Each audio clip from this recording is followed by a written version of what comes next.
अच्छा जी, एग्जाम्पल है हमारे पास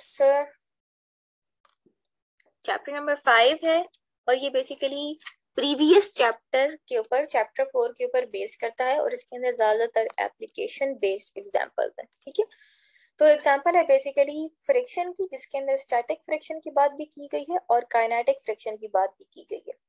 वो कह रहा है कि आपके पास एक बॉक्स है, ठीक है,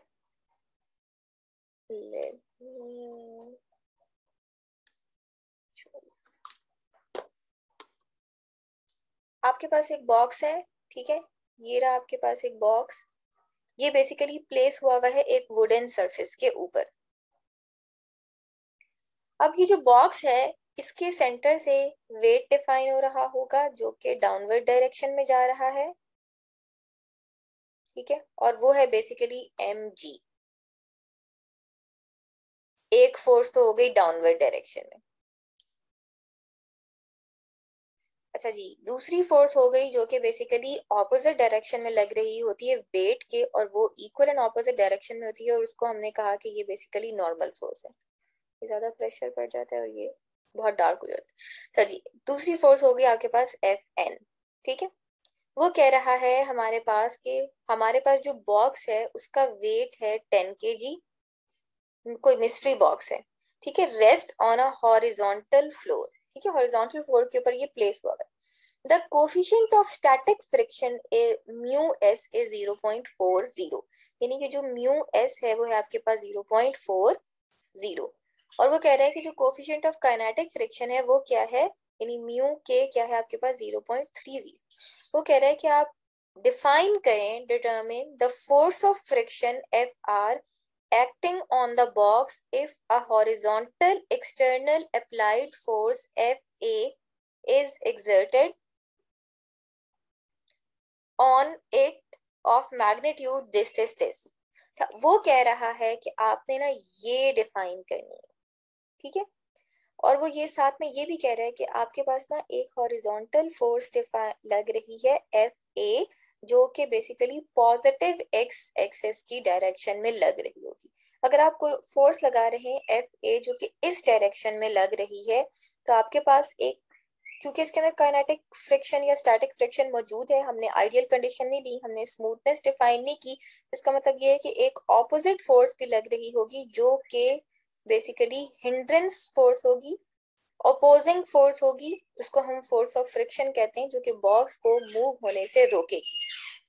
अब सबसे पहली बात ये कि बॉक्स कब मूव होगा, बॉक्स तब मूव होगा जब ये वाली फोर्स, ये वाली फोर्स, ये वाली फोर्स और ये वाली फोर्स का जो रिजल्टेंट है वो जीरो ना हो। अगर इसका रिजल्टेंट जीरो है तो आपके पास जो फोर्स है वो बेसिकली में आपके पास जो बॉक्स है वो बेसिकली मूव नहीं कर रहा होगा।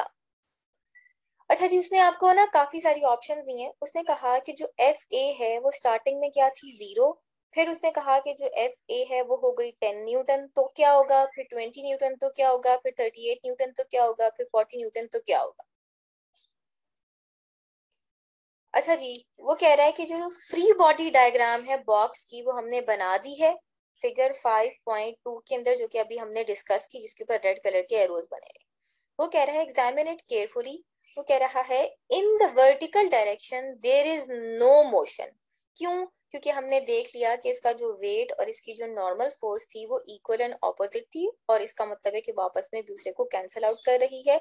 तो इसका मतलब ये है कि वाई डायरेक्शन में कोई मोशन नहीं है, और सम ऑफ वाई फोर्सेस जो है वो बेसिकली जीरो हो रहा है, ठीक है। इन del summation F Y, basically formula तो हमारे पास ये कि F is equal to M A, लेकिन वो सारी फोर्सेस जीरो हो रही हैं, इसलिए इसके अंदर y डायरेक्शन में कोई भी फोर्स नहीं आ रही।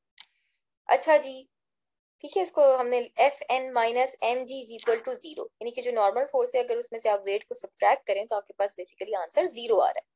Hence the normal force for all cases is, अब वो क्या कह रहा है कि जो नॉर्मल फोर्स है वो क्या होगी, एफ, अगर इस नेगेटिव साइन को आप इज इक्वल टू के दूसरी साइड पे ले जाएं तो आपके पास F N is equal to M G बन जाएगा। और मैथ हमें पता है जो कि था 10 kg, 10 kg को हमने मल्टीप्लाई किया ग्रेविटी किससे, जो कि 9.80 मीटर पर सेकेंड थी, तो आपके पास आंसर आ गया 98.0 न्यूटन। अब लेट से कि जो ये वाली फोर्स है वो लग रही है Fn विच इज 98.0 न्यूटन, ठीक है, जो वेट की तरफ, वेट भी यही होगा, ठीक है, Fn यानी कि नॉर्मल फोर्स और वेट दोनों बराबर होंगी, ऊपर नीचे जो फोर्स लग रही है वो है बेसिकली 98.0 न्यूटन। अब वो कह रहा है कि मैंने एक फोर्स लगाई, ठीक है, Fa, ये वाली फोर्स जो कि इस डायरेक्शन में जा रही थी और वो थी 0 न्यूटन, यानी कि 0 फोर्स है अभी उसके ऊपर। तो वो कह रहा है कि since no force is applied in the first case the box doesn't move and force of friction is equal to 0, ठीक है, जब आपने अभी तक कोई फोर्स नहीं लगाई तो आपके पास जो फोर्स ऑफ फ्रिक्शन है वो बेसिकली 0 होगा। फिर उसने पार्ट बी के अंदर क्या कहा कि आपके पास जो force of new Fa force लग रही है वो बेसिकली 10 न्यूटन है। तो वो कह रहा है कि अब फोर्स ऑफ फ्रिक्शन क्या होगी, the force of static friction will oppose any applied force up to the maximum. Okay, 1 minute hold करें।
ओके सॉरी, आई होप कि आपको आवाज आ रही हो अगेन। हाँ, मेरा माइक अनम्यूट हो गया। तो जी हम कहाँ पर थे। अब वो कह रहे हैं कि आपके पास जो Fa फोर्स है वो बेसिकली 10 न्यूटन है और आपने पॉजिटिव एक्स एक्सिस की डायरेक्शन में Fa फोर्स लगाई, ठीक है, किधर गया मेरा पेन, इस डायरेक्शन में आपने फोर्स लगाई। अब आपके पास जो Fn थी वो हमने ऑलरेडी फाइंड आउट की हुई थी, जो कि थी आपके पास 98 न्यूटन, ठीक है। इसको जब हमने म्यू एस से मल्टीप्लाई किया तो हमारे पास न्यू फोर्स ऑफ फ्रिक्शन आ गई, जो कि आ रही थी 39 न्यूटन। वो कह रहा है the applied force Fa is 10 Newton, thus the box will not move since summation Fx is equal to Fa minus Fr। क्यों, जरा इसको इरेज करूं,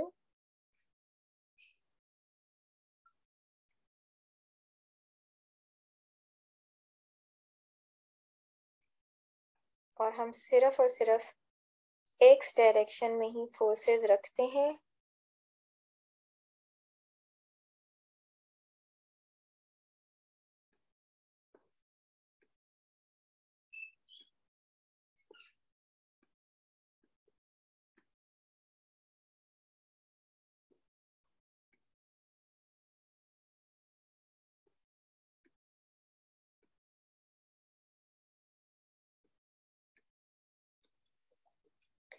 अच्छा जी, जो ये वाली अच्छा पेन चूज किया दोबारा।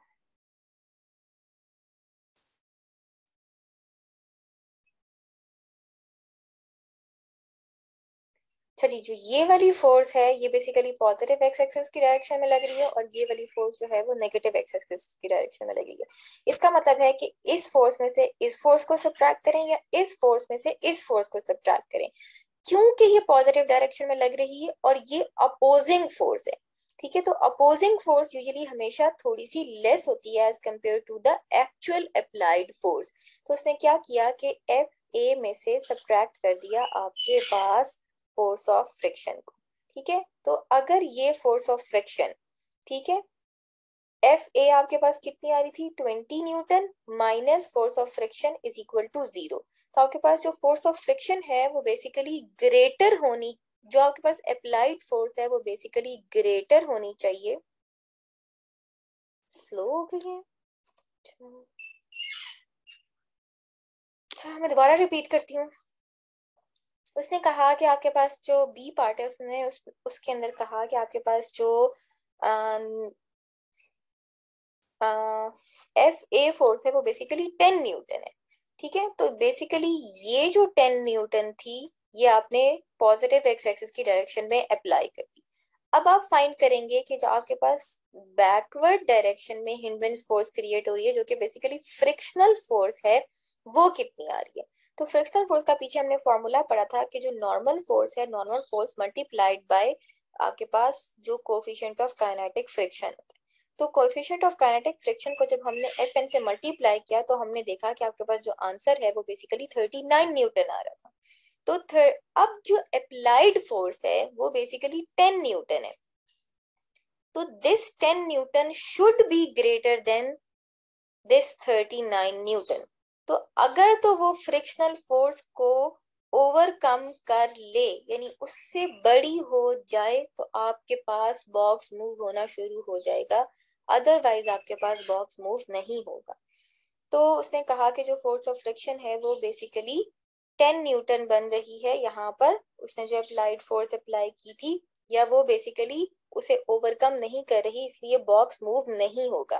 तो नीचे अगर हम देखें इसका एक ग्राफ बना हुआ है कि 10 न्यूटन फोर्स उसने अप्लाई की, ठीक है, फिर उसने 20 न्यूटन फोर्स अप्लाई की, फिर उसने 30 न्यूटन फोर्स अप्लाई की, और देखा कि अभी तक आप इस पोजीशन में हैं जहां पर नो मोशन हो रही। तो फिर अब देखें अगर हम सी पार्ट में, तो उसने क्या किया, सी पार्ट में उसने 20 न्यूटन फोर्स अप्लाई की। ठीक है, 20 newton force and applied force of 20 newton is also not sufficient to move the box. क्यों? क्योंकि आपके पास जो फोर्स ऑफ फ्रिक्शन है वो 39 न्यूटन है और अप्लाइड फोर्स जो है वो 20 न्यूटन है। तो applied force must be greater than this frictional force. अगर तो वो फ्रिक्शनल फोर्स से ग्रेटर नहीं है तो उस फ्रिक्शनल फोर्स को ओवरकम नहीं कर सकेगी। ई पार्ट में देखें तो आपके पास 38 न्यूटन आया। अब 38 न्यूटन भी 39 न्यूटन से कम है और 39 न्यूटन जो है वो ग्रेटर है। इसका मतलब ये है कि डी पार्ट में भी आपके पास जो बॉक्स है वो मूव नहीं करेगा। लेकिन ई पार्ट में देखें तो आपके पास जो फोर्स ऑफ फ्रिक्शन, जो अप्लाइड फोर्स है वो बेसिकली 40 न्यूटन है, और 40 न्यूटन फोर्स जो है वो बेसिकली ग्रेटर है 39 न्यूटन से। तो आपके पास बॉक्स मूव करना शुरू कर देगा। वो कह रहा है a force of 40 Newton will start the box moving since it exceeds the maximum force of static friction, जो कि थी आपके पास 39 न्यूटन। 39 न्यूटन से वो एक्सीड कर गई है तो उसने फोर्स ऑफ फ्रिक्शन को ओवरकम कर लिया है। Instead of static friction we now have kinetic friction and its magnitude is. अब क्योंकि बॉक्स मूव करना शुरू कर दिया है तो आप देखें यहाँ तक 40 न्यूटन से जो पीछे पीछे है वो आपके पास बेसिकली नो मोशन आ रही थी, और इसके बाद आपके पास काइनेटिक फ्रिक्शन आएगी और आपके पास बॉक्स जो है वो स्लाइड करना शुरू कर देगा। तो आपने देखा कि अब जब आपका बॉक्स मूव करना शुरू हो गया तो उसकी जो फ्रिक्शनल फोर्स है वो स्टैटिक फ्रिक्शन से चेंज होके काइनेटिक फ्रिक्शन में बदल गई है। और अब जो आपके पास कोफिशिएंट ऑफ फ्रिक्शन आएगा वो बेसिकली म्यू के होगा। तो म्यू के जो है वो 0.30 था, आपने उसको मल्टीप्लाई किया एफ एन से, तो आपके पास जो अब स्लाइड करने के दौरान जो फ्रिक्शन आ रही है वो बेसिकली 29 न्यूटन थी। तो अब हमने कहा, उसने कहा there is now a net horizontal force on the box of magnitude. आपके पास 40 न्यूटन में से आपने 29 न्यूटन सब्ट्रैक्ट किया, जैसे हमने यहाँ पर आपके पास एक इक्वेशन बनाई थी F A minus force of friction, तो आपके पास आंसर आया 11 न्यूटन। ठीक है, और अब आपने F is equal to M A को रीअरेंज किया, summation F is equal to M A को रीअरेंज किया, तो आपके पास आंसर आ गया A X is equal to summation F divided by M. M आपको पता था 10 kg है, और ये जो फोर्सेस हैं ये हमने निकाल ली 11 न्यूटन। तो आपके पास आंसर आ गया, एक्सेलरेशन आ गई जिससे बॉक्स मूव हो रहा होगा 1.1 मीटर पर सेकेंड। हाँ जी, यहाँ तक सबको बात समझ आ गई है।